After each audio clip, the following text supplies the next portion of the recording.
Арыбаңыздар, биздин кадырман достор, сиздер үчүн бүгүн бир өзгөчө притча айткым келип турат. Кыргызда өнөрлүү өлбөйт деген жакшы сөз бар.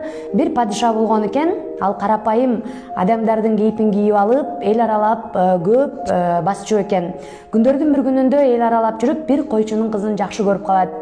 Анан койчунун кызы падышанын жуучулукка келген адамдарына өнөрү бар бекен деп сурайт. Анда жуучулукка келген адамдар: "Ай, падышада кайдагы өнөр? Же падышага өнөрдүн эмне кереги бар?" деп айтышат. Анда кыз макул болбойт.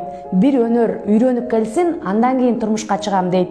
Ошентип падыша килем току өнөрүн өздөштүрүп, андан кийин койчунун кызын алат.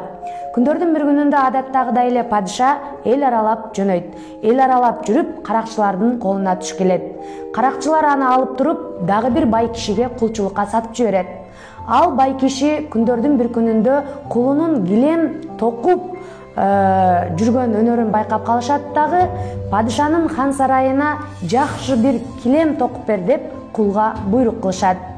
Андан кийин падыша өзүнүн хан сарайын билгендиктен ылайыктуу кылып килем токуйт дагы, ага "Мен туткундамын, куткарылууга муктажмын" деп жазуу калтырат.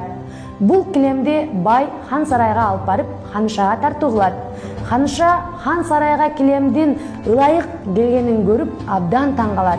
Андан кийин жакшыраак килемди караса, "Мен туткундамын, мен куткарылууга муктажмын" деген падышанын сөзүн окуп калат.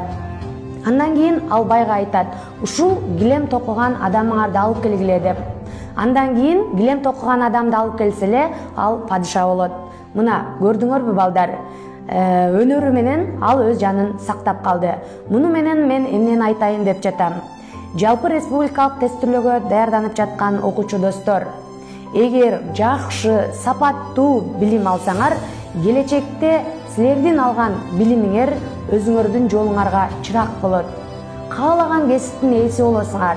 Демек, татыктуу кесип тандагандан адашпасаңар, жолуңар даңгыр болот.